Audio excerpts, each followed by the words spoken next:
والسلام على رسول الله.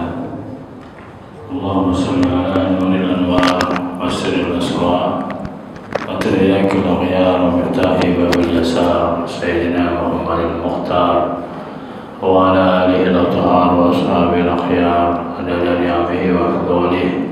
اللهم زدنا علما وارزقنا فهما وارزقنا عملا ينفعنا برحمتك يا أرحم الراحمين.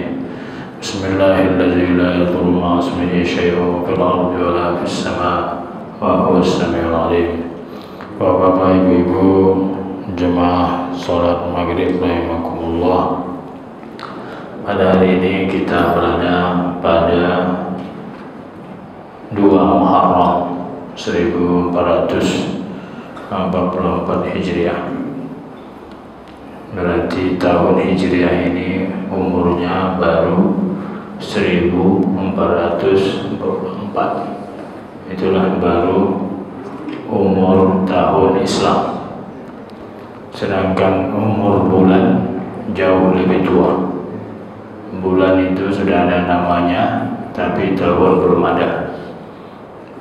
Sejarah membuktikan bahwa Nabi Adam itu turun dari surga dan berpisah dengan Siti Hawa, nenek kita, dipertemukan Allah di Jabal Rahmah tanggal 10 Muharram, tapi tahunnya tak tahu tahun berapa. Begitu juga Nabi Nuh alaihissalam ketika ditenggelamkan bumi ini, tsunami besar, lalu berlabuhlah kapal Nabi Nuh di Bukit Judi, wastawat al Judi, itu pada tanggal 10 Muharram, tapi tahunnya tak tahu tahun berapa. Nabi Yunus alaihissalam wa zannuni idh dhahaba mughadiban wa dhanna an lan naqdir alayhi fanada fi dhulumati an la ilaha illa anta subhanaka inni kuntu minadh dhalimin fastajabna lahu fanajjaynahu min al-gham wa kadzalika nunjil mu'minin. Itu Nabi Yunus alaihissalam dimakan oleh ikan nun namanya. Ikan nun itu sampai sekarang masih hidup, tapi saya tak tahu di mana dia berada, di laut mana. Tapi kalau tidak Nabi Yunus, laula annahu kana minal musabbihin la labisa fi batnihi ila yaumi yub'atsun. Kalau tidak Nabi Yunus bertasbih memuji Allah dengan lantunan la ilaha illa anta subhanaka inni kuntu minadh dhalimin, itu yang diulang-ulang. Kalau dia tidak bertasbih, niscaya Nabi Yunus alaihissalam akan berada di perut ikan paus itu sampai hari kiamat. Berarti sampai sekarang masih ada. Jadi terdamparnya Nabi Yunus alaihissalam ke pinggir pantai, fa'ambatna alaihi syajaratan min yaqtin. Allah tumbuhkan di situ pohon semangka. Itulah yang meneduhkan, memayungi Nabi Yunus yang terdampar di pinggir pantai itu. Maka sering-seringlah makan semangka, karena buah semangka itu buah dari surga. Jadi itu kejadian tanggal 10 Muharram.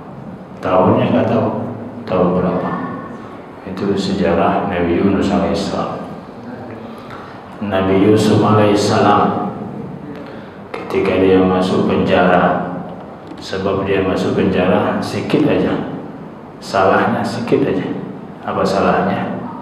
Ketika dia menafsirkan mimpi 2 orang, satu bermimpi menjunjung roti lalu disambar oleh burung, satu bermimpi memeras buah anggur atau membuat jus anggur.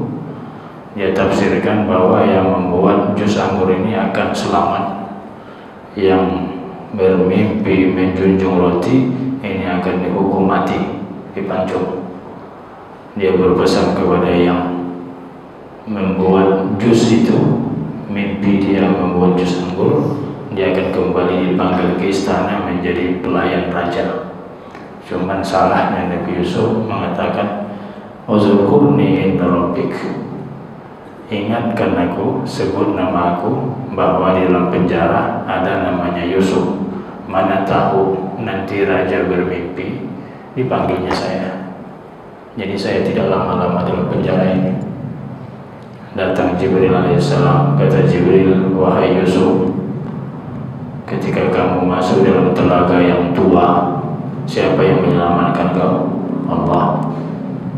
Ketika kamu difitnah oleh seorang perempuan namanya Zulaikha, lalu diselamatkan, ada anak kecil yang menjadi saksi, yang salah bukan Nabi Yusuf, yang salah Zulaikha.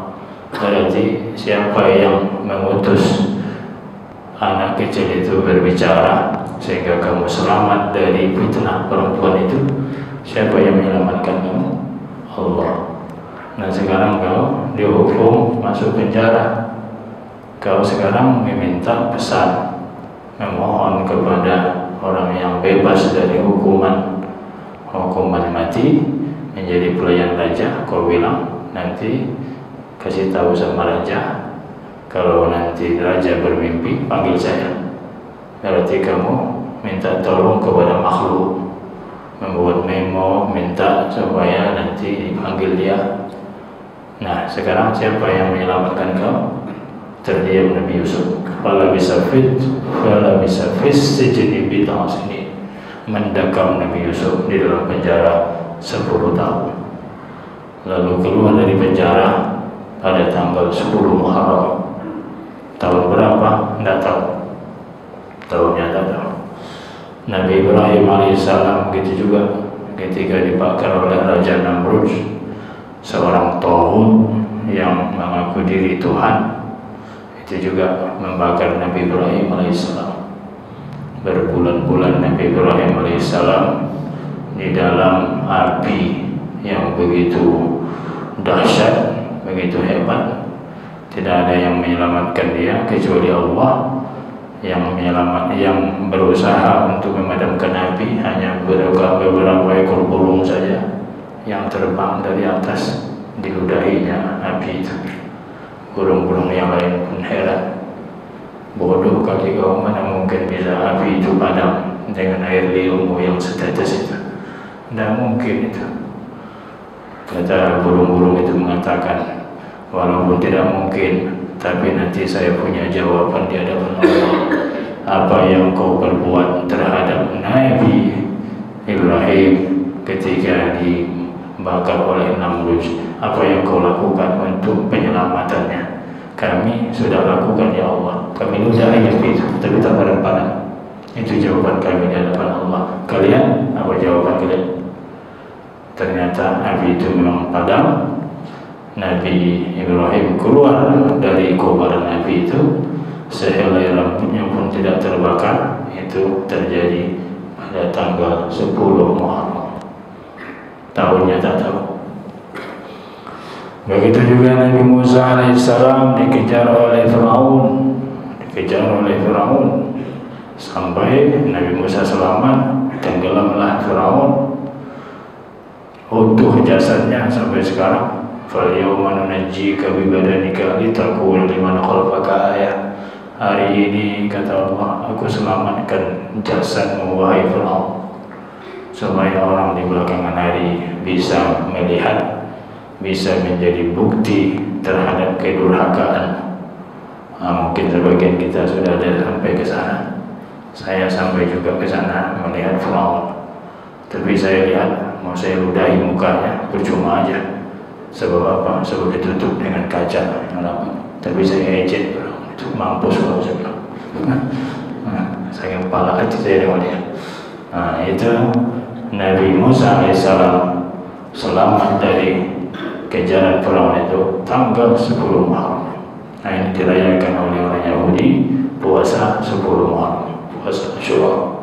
Tahunnya belum tahu, nggak tahu tahun berapa.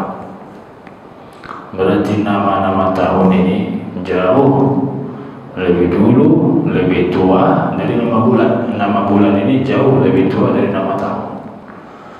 Begitu juga Nabi Isa alaihissalam diangkatkan ke langit tahun 10 Muharram. Jadi semuanya dijadikan tanggal 10 Muharram ini tahun yang bulan-bulan yang bersejarah.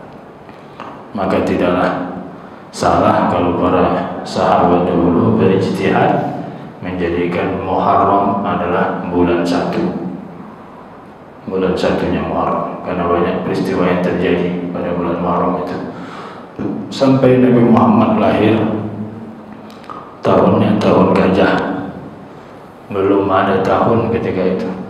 Tanggalnya 12 Rabiul Awal, tapi tahunnya belum ada. Kebetulan saja gajah ketika itu berusaha untuk menghancurkan Ka'bah yang dipimpin oleh Raja Abraha, untuk mengalihkan pandangan umat di dunia ini supaya beralih ke Yaman, tidak lagi ke Ka'bah di Makkah Mukarramah. Allah selamatkan Ka'bah. Itu terjadi pada tanggal 11 Rabiul Awal, tahun gajah, kelahiran tahun kelahiran Nabi, tapi tidak ada nama tahun ketika itu. Sampai Nabi Muhammad diutus menjadi Rasul, 13 tahun di Makkah, 10 tahun di Madinah, belum ada tahun, masih disebut tahun kenabian. Waktu di Makkah katakan 13 tahun kenabian. Kalau ke Madinah belum juga memakai tahun Hijriah, sampai pada masa Umar bin Khattab, akhir-akhir kekuasaan khilafah daripada Umar bin Khattab. Dia menerima surat dari provinsi-provinsi yang ada ketika itu, karena 22 negara Arab yang sekarang ini itu semuanya dahulu provinsi, ibu kotanya Madinah. Datang dari provinsi Mesir, dari provinsi Palestina, provinsi Suriah, provinsi Yaman, itu semuanya provinsi. Jadi pusatnya adalah kota Madinah. Dibaca oleh Umar bin Khattab surat-surat masuk dari provinsi-provinsi itu, yang ada hanya tanggal bulan. Ini surat tahun berapa? Tidak ada tahun. Yang ada tanggal sekian Muharram, tanggal sekian Syawal, tahun kosong, nggak ada. Jadi Umar pun bingung, bagaimana caranya? Kita mesti ada punya tahun sendiri. Apa itu? Dimusyawarahkanlah untuk membuat nama tahun Islam. Dari momen mana yang pas? Dari kelahiran Nabi tak pas, nanti sama dengan orang Nasrani. Tahun kelahiran Nabi Isa dijadikan tahun Masehi. Diambil dari Isra Mi'raj pun tidak pas, karena syariat Islam belum sempurna turunnya. Dari wafat Nabi tak pas juga. Kenapa? Nanti akan orang merayakan tahun wafatnya Nabi, tak pas juga. Dari hijrah Nabi, ini pas. Kenapa? Karena di sini dapat membedakan yang hak dan yang batil. Ya. Innal ladzina tawaffahumul malaikatu zalimi anfusihim qalu fima kuntum qalu kunna mustad'afina fil ardh qalu alam takun ardullahi wasi'atan fatuhajiru fiha. Ada orang-orang yang tidak mau hijrah, tetap berada di Makkah.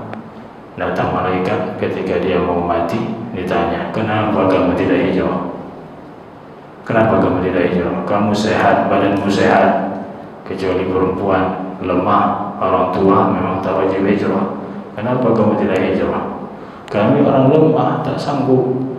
Kata malaikat mengatakan, alam takun ardullahi wasi'atan fatuhajiru fiha. Bukankah bumi Allah ini lapang, kau wajib hijrah. Yang tidak hijrah ketika itu kafir. Jadi hijrah itu wajib.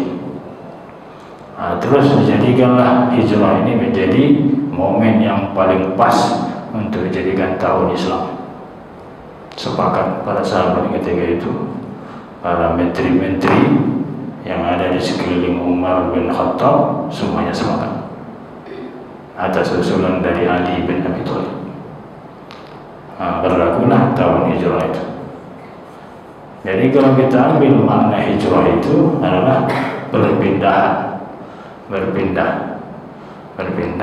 dari Makkah ke Madinah. Dari Makkah ke Madinah pindah. Kalau ini diartikan memang kita harus pindah. Kalau mau besar harus pindah. Kalau tak mau besar tak usah pindah-pindah. Kalau mau jadi orang besar pindah. Kalau tinggal di kampung aja paling-paling bisa jadi kepala kampung. Kalau mau jadi wali kota pindah ke Medan, bisa jadi wali kota. Kalau mau jadi gubernur pindah ke Medan, bisa. Tapi kalau di kampung saja, ya paling tinggi lah camat. Lihatlah pohon pisang, ya berkumpul anak-anak pisang di situ, induknya di situ, anaknya di situ. Kalau tadi dipindahkan, ini masing-masing berbuah, buah induknya kecil, buah anaknya lebih kecil lagi. Dia tak berbuah sama sekali. Kenapa? Karena dia tidak mau pindah daripada ibunya. Coba dipindahkan, jadi besar. Makanya Rasulullah itu berpindah dari Mekah ke Madinah, Islam jadi besar. Kalau tak pindah Rasulullah dari Mekah ke Madinah, mungkin Islam tak besar. Islam tak sampai kemari, tak sampai. Makanya para sahabat yang begitu banyak, 114.000 orang. Ada satu riwayat mengatakan 140.000 orang. Waktu musim haji wada itu 90.000 orang mengerjakan haji. Amirul hajnya adalah Nabi Muhammad. Itulah jumlah sahabat 114.000. Taruhlah kita buat 90.000 lah. Taruhlah 90.000. Tapi coba kita lihat di Baqi, kuburan sahabat di situ hanya 10.000 orang saja. Yang 80.000 itu 90.000 di mana kuburannya? Bertebar, ada di Mesir, ada di Yaman, ada di Taif, ada di Mekah, ada di Spanyol, ada di Cina. Hijrah semua para sahabat. Tidak ada yang meninggal di tempat dia lahir, tidak ada. Rasulullah sendiri meninggal tidak di tempat dia lahir. Sahabat begitu banyak meninggalnya di luar tanah tumpah darahnya. Makanya hijrah ini suatu kelaziman, suatu kemestian dan keniscayaan.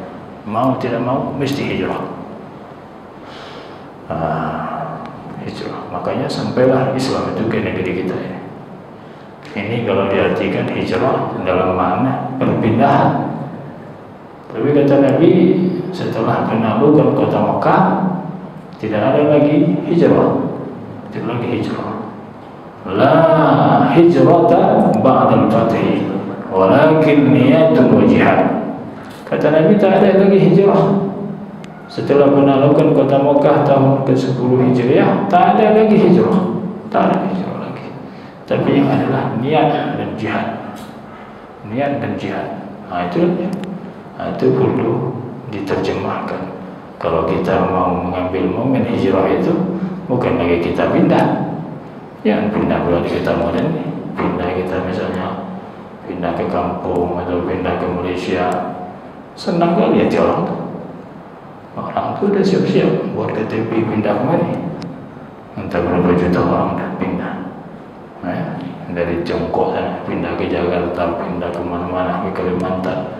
Dia yang pindah kemari. Padahal kita dulu disuruh pindah. Utlubul ilma walau bisin. Tuntutlah ilmu itu walaupun sampai ke Cina. Apa kata orang Cina itu? Hayalah, sudah lama kami tunggu kalian, tahu kalian datang-datang, biar sekarang kami yang datang. Hayalah, katanya. Aja kita banyak. Jadi tak usah pindah lagi, habis tak ada hijrah lagi. La hijrata ba'dal fathi. Tidak ada hijrah setelah penaklukan kota Mekah, tidak ada lagi. Nah, apa yang harus kita maksud, apa yang harus kita terjemahkan dari maksud niat dan jihad?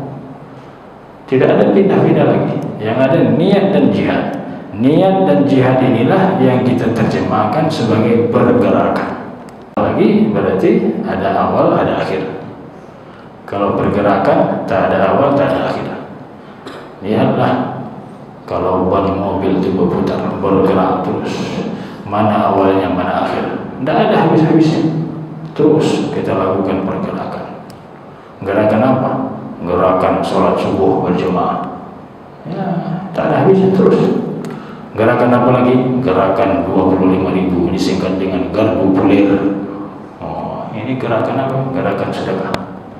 Gerakan apa lagi? Gerakan untuk membentuk generasi yang hafal Quran. Gerakan. Jadi hijrah diartikan bukan lagi pindah, tapi melakukan gerakan, pergerakan, pengkaderan. Jangan kita tidak membuat pergerakan, gerakan ekonomi umat. Misalnya di masjid, kalau fungsinya hanya fungsi ibadah dan fungsi sosial saja. Kalau dahulu fungsi masjid itu banyak sekali, fungsi pendidikan, fungsi ibadah, fungsi keamanan, fungsi politik, fungsi sosial, semuanya berpusat di masjid. Makanya tidak ada kantornya Nabi SAW, tidak ada istana Nabi untuk mengatur, memanage dunia ini. Di mana dia mengaturnya? Di masjid. Makanya fungsi masjid ketika itu ya cukup banyak dan multifungsi. Bahkan masjid juga sebagai fungsi penginapan pada masa itu. Tidak ada perhotelan, tidak ada. Mana ada hotel masa-masa Nabi? Tapi masjid itu sebagai fungsi penginapan. Ya, sahabat-sahabat yang datang dari jauh, yang datang dari Taif, yang datang dari Yaman, yang datang dari luar kota Madinah, belajar bersama Rasul berbulan-bulan. Di mana tidur? Di masjid. Fungsi penginapan. Sudah lama mereka menginap di masjid. Kata Nabi, pulang, jumpai keluarga kalian. Sallu kama ra'aitumuni usolli. Salatlah kalian nanti di kampung kalian sebagaimana kamu lihat aku sholat. Itulah pangkal hadis itu. Itu sallu kama ra'aitumuni usolli, itu ujungnya itu. Tapi pangkalnya itu panjang. Kenapa? Para sahabat sudah lama menginap di masjid, sudah banyak menuntut ilmu, lalu disuruh pulang. Nah, ini fungsinya. Jadi melakukan gerakan menuntut ilmu, gerakan jihad, gerakan sosial, banyak yang mau kita buat melalui pergerakan ini. Kalau kita artikan perpindahan saja, sudah terbatas gerak kita. Kemana lagi mau pindah? Manusia bertambah, tanah tak bertambah. Ya, manusia setiap hari bertambah, tanah tak pernah bertambah. Dulu di Tembung itu kata orang tempat jin buang anak. Sekarang coba pergi ke Tembung itu, mencari tanah kosong payah. Berapa semeter tanah saja? Itu menunjukkan apa? Kita harus melakukan pergerakan, tapi tidak melakukan perpindahan. Kita buat gerakan apa? Gerakan sedekah, gerakan apa lagi? Gerakan tahfizul Quran. Anak-anak kita didik supaya menghafal Quran. Nanti 10 tahun akan datang, 20 tahun akan datang, yang menjadi gubernur, menjadi bupati, menjadi camat, semuanya para hafiz Quran semua. Kita di mana waktu itu? Sudah ditanam di tanah. Gerakan-gerakan yang kita buat itu terus berjalan. Kenapa? Karena kita melakukan pengkaderan. Pengkaderan itu juga pergerakan. Jadi kita tidak boleh diam. Kalau kita diam, sama seperti air di dalam bak. Air di dalam bak itu, kalau kita diamkan berbulan-bulan, ya berbulan-bulan, air itu busuk, berlumut air itu, warna putih jadi warnanya coklat. Kalau tak percaya, coba, tak usah digerakkan air itu. Tapi kalau kita gerakkan air itu, kita alirkan air itu, tidak ada air tergenang, air itu jadi bersih. Nah, inilah mana pergerakan itu. Mereka sudah lama melakukan pergerakan, ya, sudah lama. Orang-orang anti dengan Islam ini sudah lama itu berencana untuk melakukan pergerakan. Sampai-sampai undang-undang kita dirubahnya sekarang. Kapan dia merubahnya? Tengah malam dia merubahnya. Datang kita dengan segala macam upaya demo atau tak peduli dia. Kenapa gerakannya jalan terus? Jadi kenapa kita tidak membuat pergerakan? Pergerakan yang positif, pergerakan yang tidak bermaksud untuk melakukan perbuatan-perbuatan yang bertentangan dengan undang-undang, dengan peraturan. Mereka saja membuat peraturan-peraturan yang bertentangan dengan undang-undang, tetap melakukan pergerakan. Kenapa umat Islam melakukan pergerakan lalu dianggap sebagai radikal dan sebagainya? Padahal kita yang paling berhak untuk melakukan gerakan-gerakan yang baik, gerakan yang bermanfaat untuk membangun umat ini. Seandainya masjid yang ada di Sumatera Utara ini melakukan gerakan ekonomi, semua uang yang tersimpan di saldo-saldo masjid dibuat menjadi satu tempat, satu atap, sentralisasi keuangan, dibuat bank masjid. Banyak tak manfaatnya, besar sekali manfaatnya itu. Semua masjid-masjid menyetor uang di bank masjid atau dibuat bank wakaf. Besar manfaatnya, berapa ribu masjid di kota Medan, Sumatera Utara. Kenapa kita harus bangga dengan saldo kita banyak? Saldo kita sekarang 100 sekian juta. Coba masukkan ke bank apa namanya? Bank masjid. Kita buat bank wakaf. Mana orang-orang kaya Islam ini? Mana donatur-donatur Islam ini? Kapan tidak? Kenapa tak melakukan pergerakan? Terus menonton saja, memperingati hari tahun hijrah hanya berkisar pada masalah seremonial saja. Mana gerakan yang dibuat? Mana gerakan yang dibuat? Kalau Rasulullah dulu tidak membuat gerakan apa-apa, tidak sampai Islam seperti ini pesat berkembangnya. Karena Islam pada mulanya dulu dianut hanya beberapa orang saja. Rasulullah, Abu Bakar mewakili orang tua, Ali bin Abi Thalib mewakili anak muda, Khadijah mewakili kaum ibu, yang 4 orang. Tapi telah melakukan pergerakan, dibantu oleh Khadijah dengan hartanya yang begitu banyak, dibantu oleh Ali bin Abu Thalib dengan kewibawaannya dari keturunan Bani Hashim. Maka terjadilah pergerakan luar biasa sehingga Islam itu berkembang sampai sekarang ini. Oleh sebab itu, buatlah gerakan walaupun kecil tapi terus berkesinambungan. Makanya kata Rasulullah SAW, afdalul amal adwamuha wa iqalla. Sebaik-baik amal berkekalan, terus bergerak, berkesinambungan walaupun sedikit, tapi terus berkesinambungan. Melakukan penelitian terus, pasti ada hasilnya. Menulis terus, apalagi menghafal Quran terus, satu ayat sesuai dengan kapasitas masing-masing. Seorang pedagang melakukan misinya sebagai seorang muslim, seorang pejabat dari orang-orang Islam laksanakan misi Islam. Kenapa tidak kita sebagai pejabat-pejabat muslim melaksanakan misi Islam? Mereka itu yang non-muslim, dia pasti melaksanakan misi agamanya. Pasti melaksanakan misi agamanya. Kenapa kita tidak melakukan pergerakan itu? Itulah yang dimaksud dalam judul ceramah kita ini, hijrah adalah pergerakan. Hijrah bukan hanya sebagai perpindahan saja, tapi hijrah adalah pergerakan. Mari kita buat pergerakan apa untuk kepentingan Islam itu. Nanti kalau ditanya kita nanti di akhirat, ditanya kita di hadapan Allah, apa yang kau buat terhadap Islam? Gerakan apa yang kau buat?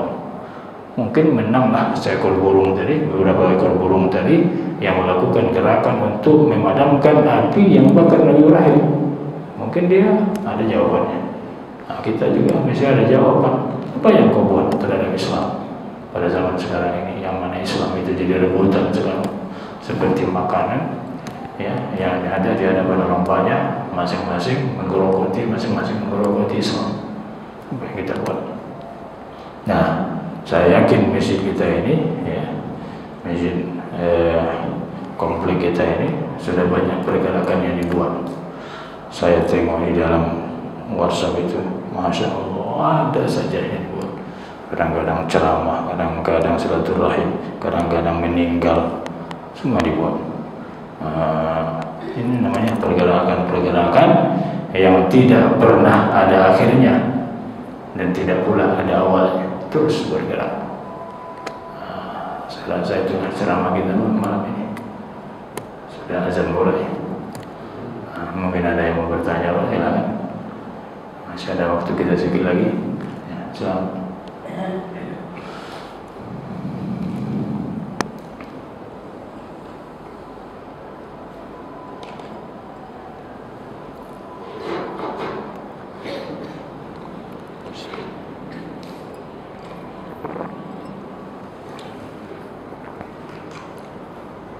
Belum azan, Pak. Silakan, Pak. Nah, kita lihat hijrah dan pergerakan ini suatu hal yang tidak bisa dipisahkan, seperti dua sisi mata uang. Kalau dia hijrah, mesti melakukan pergerakan. Kalau orang yang melakukan pergerakan, mesti dia hijrah. Kedua-duanya tak bisa dipisahkan. Nah, lihatlah dua sisi mata uang. Kalau sebelahnya ada yang ada gambarnya aja, ada sebelahnya punya angka, sebelahnya tak punya angka, nggak laku uang itu. Nah, coba lihat, alam semesta ini bergerak. Kalau tak bergerak, ya matilah. Tengok bayang-bayang itu bergerak. Alam tara ila rabbika kaifa madda dhilla wa law syaa rabbuka la ja'alahu sakinah. Tidakkah kamu lihat bayangan itu bergerak? Kalau Allah menghendaki ditetapkannya bayangan itu, maka terjadilah kiamat. Tak bergerak lagi bumi ini. Bergerak. Ada tibir namanya. Tibir itu adalah bahan baku emas. Di tambang-tambang emas itu kita tengok orang mengambil emas itu dari lumpur, dipisah-pisahkannya. Ada biji-biji emas itu dipisahkan. Kalau waktu ditambang emas itu harganya murah. Sekarang pindahkan ke steling emas, toko emas, harganya tak sama lagi. Kenapa? Karena sudah pindah, sudah hijrah, sudah melakukan pergerakan. Lihat lagi bagaimana seekor harimau. Coba lihat seekor harimau. Ketika dia di dalam hutan, dialah menjadi raja. Tengoklah singa, dialah menjadi raja. Coba dipindahkan dia, masukkan ke kebun binatang, terdiam. Singa tadi tak bisa ngomong, dia macam-macam orang bodoh. Kenapa? Karena sudah dipindahkan, karena dia sudah dihijrahkan. Jadi hijrah ini satu keniscayaan. Alam semesta ini memberikan contoh kepada kita bahwa dia bergerak. Matahari, planet-planet itu bergerak semua, bumi ini bergerak terus. Ya, semuanya planet-planet itu yang kita lihat bagaimana jarak matahari dengan bumi itu. Ya, berapa ratus tahun perjalanan cahaya, bergerak semua. Planet-planet itu bergerak. Innallaha yumsikus samawati wal ardi an tazula wa la in zalata in amsakahuma min ba'di. Allah yang melakukan menahan langit dan bumi itu. Allah menahannya. Kalau Allah lepaskan dia, jatuh. Allah tahan. Dia bergerak terus. Allah yang mengawal pergerakan itu. Itulah hidup ini. Tidak boleh diam saja, tidak boleh statis. Harus ada yang kita buat. Harus ada yang kita buat.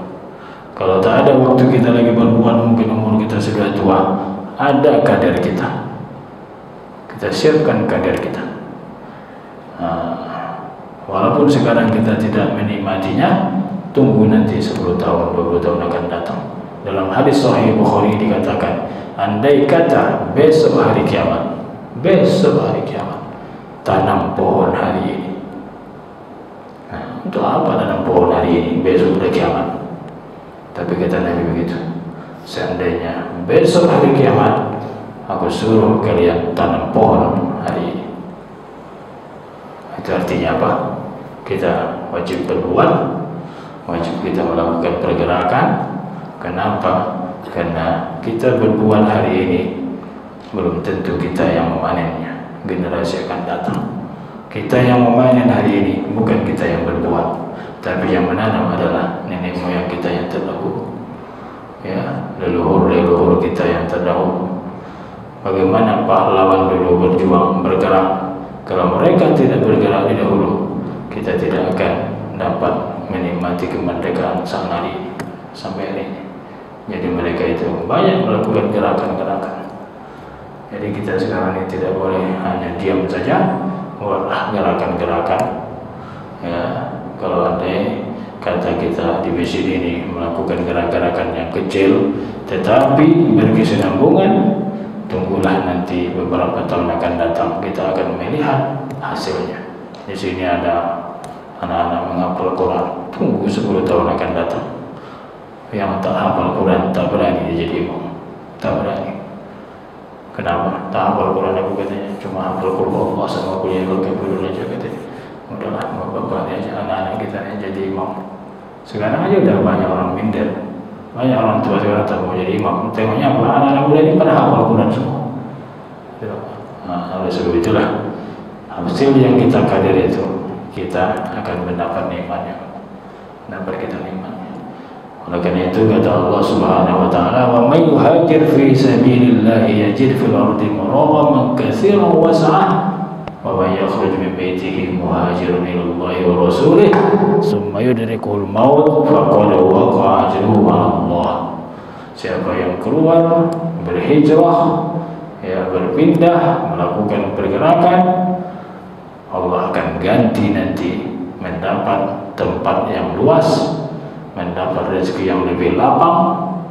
Siapa yang keluar dari rumahnya belum lagi jauh berjalan, lalu mati di tengah jalan, belum sampai ke tempat tujuan, sudah mulai pergerakan tapi belum berhasil sampai ke tujuan, apa kata Allah? Summa yudrikul maut, lalu dia mendapat musibah kematian, mereka mendapat pahala. Summa yudrikul maut faqad waqa'a ajruhu 'ala Allah, sudah mendapat pahala yang sempurna. Di sini berlakulah hadis Nabi, niatul mukmin ya khairum min amali. Niat orang beriman lebih baik daripada amalnya. Kenapa? Karena kita melakukan pergerakan. Walaupun belum ada kita buat, tapi niat kita sudah ada, itu lebih baik daripada amal. Ini hadis tidak berlaku normal. Niatul mukmin khairum min amali, niat orang beriman lebih baik daripada amalnya. Subuh besok tak ada yang datang, kosong aja semua, masing-masing berniat di rumah untuk ke masjid, tak ada datang. Kenapa? Kata Ustaz itu niatul mukmin khairum min amali. Ini hadis Nabi, niat mukmin, niat orang mukmin lebih baik daripada amalnya. Ini tidak semuanya berlaku. Orang yang melakukan pergerakan berlaku ini. Nah, walaupun tak sempurna kerjanya, diteruskan oleh orang lain, dia pun dapat pahala yang sempurna. Berlaku. Kenapa? Karena sudah dimulai dengan niatnya. Itulah kaji kita malam hari ini, Pak. Wallahu a'lam bishawab. Mudah-mudahan ada manfaatnya bagi saya dan bagi kita semua. Mari kita tutup dengan doa. Bismillahirrahmanirrahim. Alhamdulillahirabbil alamin wassalatu wassalamu ala asyrafil mursalin wa ala alihi wa sahbihi ajma'in. Allahumma ij'alna mimman yastami'una al-qawla fayattabi'una ahsanah. Allahumma ij'al jam'ana hadha jam'an marhuma wa tafarraqana min ba'dihi tafarruqan ma'suma. Allahumma barik lana fil maut wa fima ba'dal maut. Rabbana atina fid dunya hasanah wa fil akhirati hasanah wa qina adzaban nar. Wa sallallahu ala nabiyyil ummi wa ala alihi wa sahbihi wasallam. Walhamdulillahi rabbil alamin. Taqabbalallahu minkum minna. Wassalamualaikum warahmatullahi